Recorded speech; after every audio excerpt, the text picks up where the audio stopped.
Senior minister रहे, कई सरकारों में रहा, तो मुझे लगा कि ये सवाल भी पूछ ही लेता हूँ, बड़ा लाजमी है।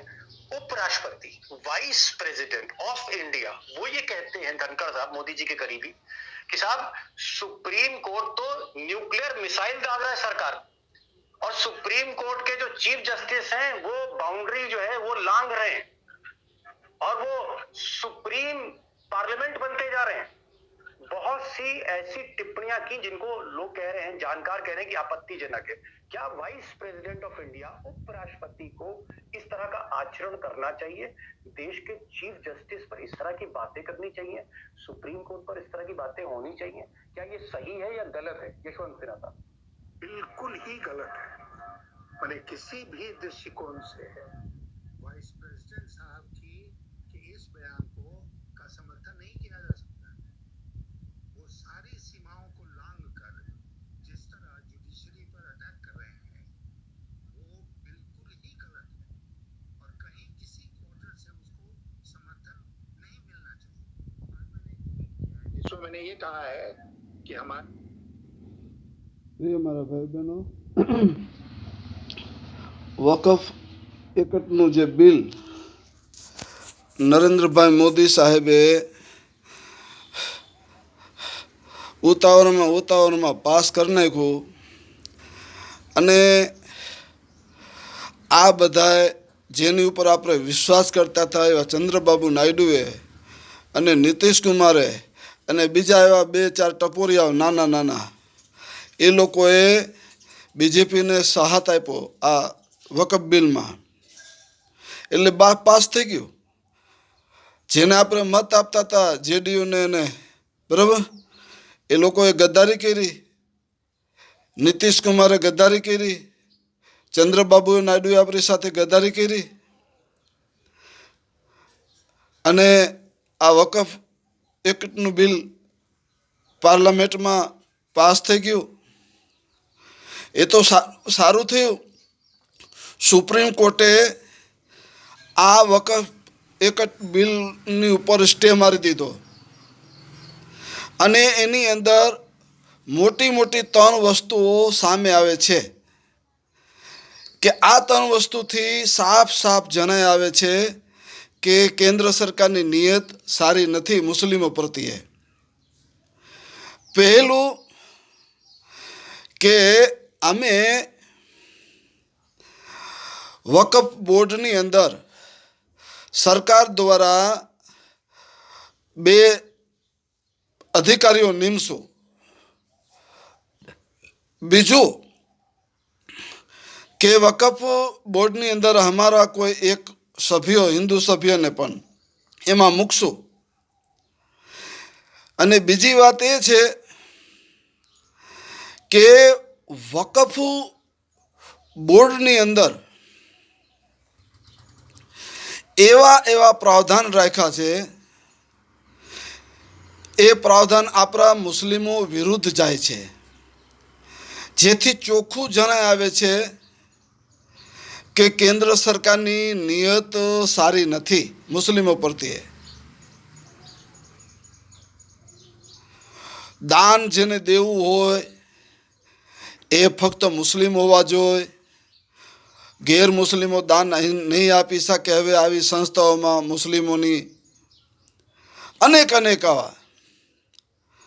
મારા ભાઈઓ બહેનો, નરેન્દ્રભાઈ મોદીની નિયત બહુ ખરાબ છે.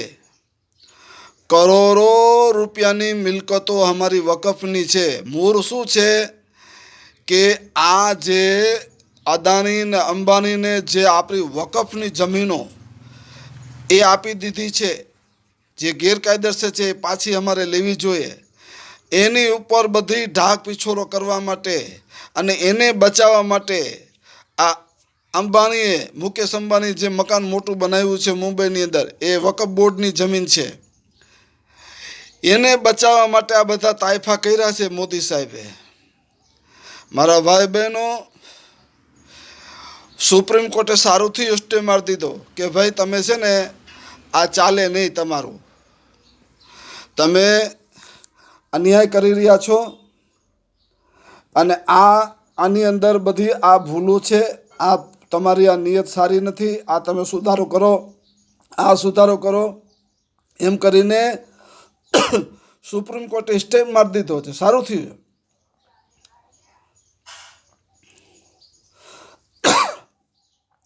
હવે આને લઈને આ રાષ્ટ્રપતિના પદે બેઠેલા આ ભારતીય જનતા પાર્ટીના આ બધા હાથા ભાજપને બચાવવા માટે અને ભારતીય જનતા પાર્ટીને મદદ કરવા માટે આ ઉપરાષ્ટ્રપતિ પદ ઉપર બેઠેલા વ્યક્તિ કેવું બોલી રહ્યા છે સુપ્રીમ કોર્ટ વિશે. શરમજનક, ખૂબ શરમજનક. સુપ્રીમ કોર્ટને કોઈ અધિકાર નથી આ કામ કરવાનો અને આ નિર્ણય લેવાનો. આવું ઉપરાષ્ટ્રપતિ કીધેલું. અને આ કેન્દ્ર સરકાર ઉપર એક અણુબોમ્બ જેવો હુમલો કર્યો છે સુપ્રીમ કોર્ટે. બોલો, આ ઉપરાષ્ટ્રપતિ કહે છે. અરે ભાઈ, તમે ગેરકાયદેસર કામ કરો, બરોબર, કાંઈ આ સંસદ કાંઈ સુપ્રીમ કોર્ટથી ઊંચી નથી.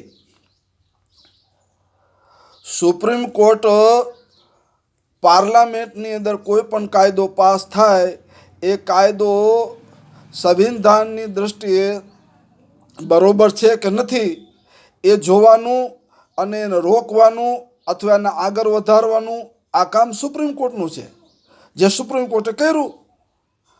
તો આ લોકોને શા માટે આવી તકલીફ થાય છે રાષ્ટ્રપતિને, ઉપરાષ્ટ્રપતિને, જે ખૂબ જ શરમજનક કહેવાય.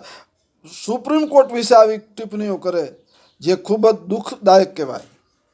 આ બધું જોતા લાગે છે કે આ બધા જ ભારતીય જનતા પાર્ટીના હાથા બની ગયા છે મારા ભાઈઓ બહેનો. અને મને કહેવાનો અધિકાર આપો, ભારતની અંદર કોઈ એવી સંસ્થા જ નથી રહી, સરકારી સંસ્થાઓ, કે જેની ઉપર ભાજપનો પ્રભાવ ન હોય. CBI, ED, હવે તો આ મિલિટરી ખાતું, બધા જ ભારતીય જનતા પાર્ટીના જાણે હાથા બની ગયા હોય અને ભારતીય જનતા પાર્ટી કે એટલું જ કામ કરવાનું, આવું બધું કામ કરે છે. પરંતુ સારું છે, હજી સુપ્રીમ કોર્ટમાં, હજી આ જ્યુડિશરીની અંદર, ન્યાયાલયની અંદર હજી કાંઈક ઈમાનદારી રહી છે એવું દેખાઈ આવે છે.